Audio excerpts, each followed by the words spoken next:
You sit down at your desk, open up your laptop, and tell yourself you're finally going to get that project done. 5 minutes later, you're scrolling on your phone. 10 minutes later, you're in the kitchen making a snack, and suddenly, somehow, you're reorganizing your closet. Sound familiar? Here's the crazy part.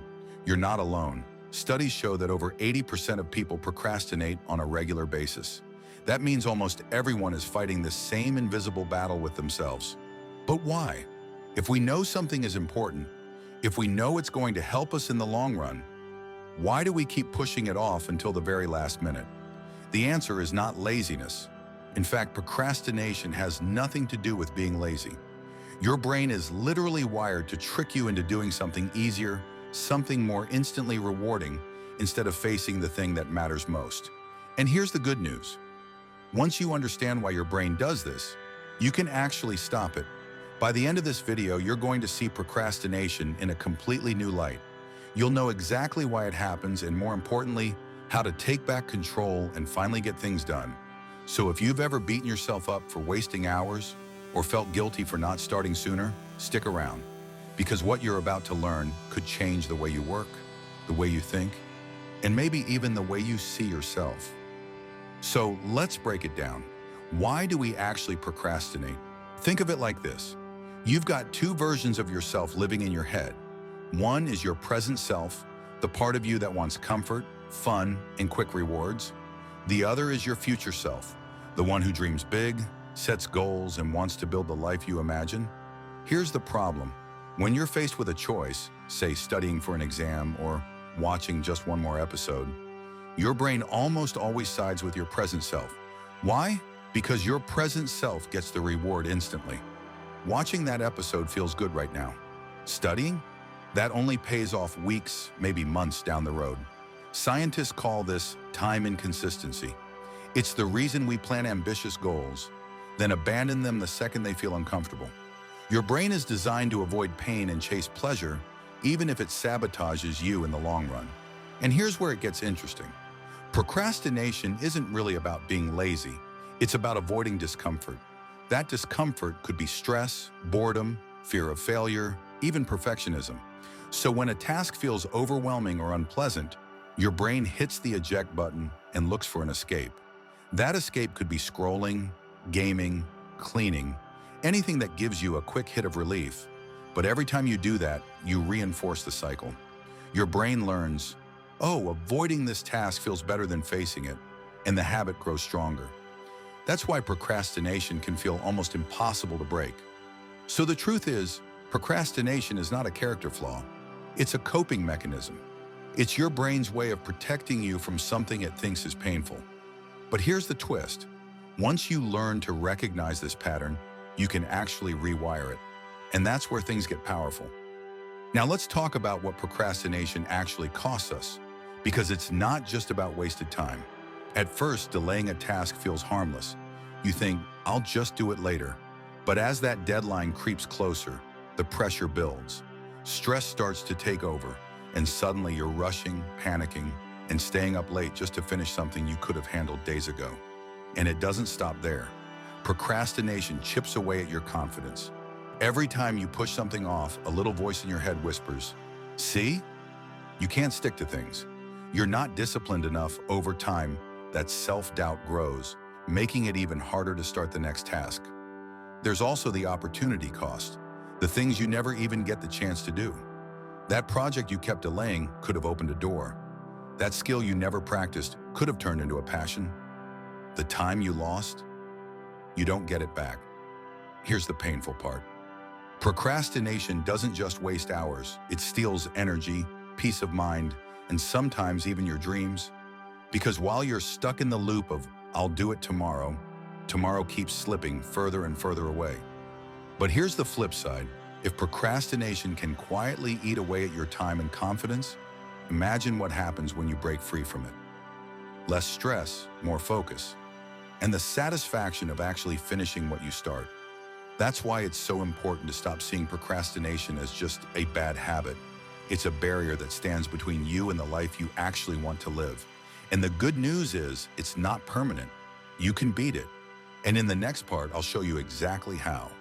So, We know why procrastination happens and how much it costs us. Now let's get to the part you've been waiting for. How to actually stop procrastinating. The truth is, you don't beat procrastination with willpower alone. You beat it by using small, practical strategies that trick your brain into moving forward. So let's go through some of the most effective ones. First, the 2-minute rule. If something will take less than 2 minutes, do it right now. Answer that email, wash that dish, send that text. Knocking out those tiny tasks instantly builds momentum, and momentum is your secret weapon against procrastination. Second, break it down. Big tasks feel scary because your brain sees a mountain instead of the first step. Instead of writing a whole essay, start by just opening a blank document and typing one sentence. Instead of cleaning the entire house, just clear one table. Once you start, finishing becomes so much easier. Third, time blocking, or the Pomodoro technique. Work in short, focused bursts, like 25 minutes, then give yourself a 5-minute break. Knowing you only have to focus for a limited time makes it much less intimidating, and those little breaks recharge your energy so you can keep going. Fourth, design your environment. Procrastination thrives on distraction, so put your phone in another room. Close those extra browser tabs. Even just setting up a clean workspace signals to your brain, it's time to focus. And finally, focus on your why.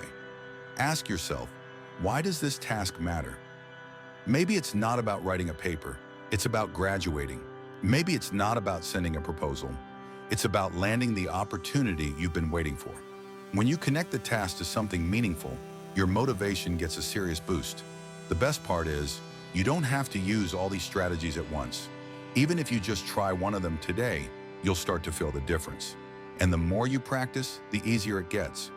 Because procrastination isn't about getting rid of resistance completely, it's about making it easier to start than to avoid. And once you start, you're already winning. Here's something most people never hear. Procrastination isn't a moral failing. It's not proof that you're lazy or broken. It's simply a signal. It's your brain saying, this feels overwhelming, or I'm scared to get this wrong. And that's why mindset matters. Because if every time you procrastinate, you immediately beat yourself up, calling yourself lazy, undisciplined, or hopeless, you're only making the problem worse. That shame just fuels the cycle, pushing you to avoid the task even more. So instead, try self-compassion. When you catch yourself putting something off, don't think, I'm a failure. Think, okay, I'm avoiding this for a reason. What's the smallest step I can take right now? That tiny shift changes everything. Here's another reframe. Replace I have to with I choose to. I have to work out feels like a punishment. I choose to work out because I want to feel stronger puts you back in control. Language matters. It reminds you that you're not a prisoner to your tasks. You're the one deciding to do them. And finally, remember this. Procrastination is not the enemy. It's just a pattern your brain has learned. And any pattern can be rewritten. Once you start treating procrastination as a signal instead of a flaw, you'll stop fighting against yourself and start working with yourself. Because at the end of the day, breaking free from procrastination isn't just about getting more done. It's about building trust with yourself again. It's about proving one small choice at a time that you can start, you can follow through, and you can finish. So let's bring it all together. We've talked about why we procrastinate, the battle between your present self and your future self. We've looked at the hidden costs, the stress, the lost time, the self-doubt, and we've gone through practical strategies, the 2-minute rule, breaking tasks down, time blocking, designing your environment, and connecting to your why. Plus, we reframe procrastination as a signal, not a flaw. Now the question is, what are you going to do with this? Because here's the truth. Knowledge doesn't change anything unless you act on it. Imagine where you'd be 6 months from now if you started applying just one of these strategies today. What projects could you finish? What opportunities could you create? How much lighter, freer, and more confident would you feel? So here's my challenge to you. Don't wait until tomorrow. Pick one strategy, just one, and try it right after this video ends. Maybe it's tackling a 2-minute task. Maybe it's breaking down that big project. Maybe it's simply putting your phone in another room. Whatever it is, do it now Prove to yourself that you can start, and when you do, drop a comment below and tell me which strategy you're committing to. I'd love to hear your plan and cheer you on. Remember, procrastination doesn't have to control your life.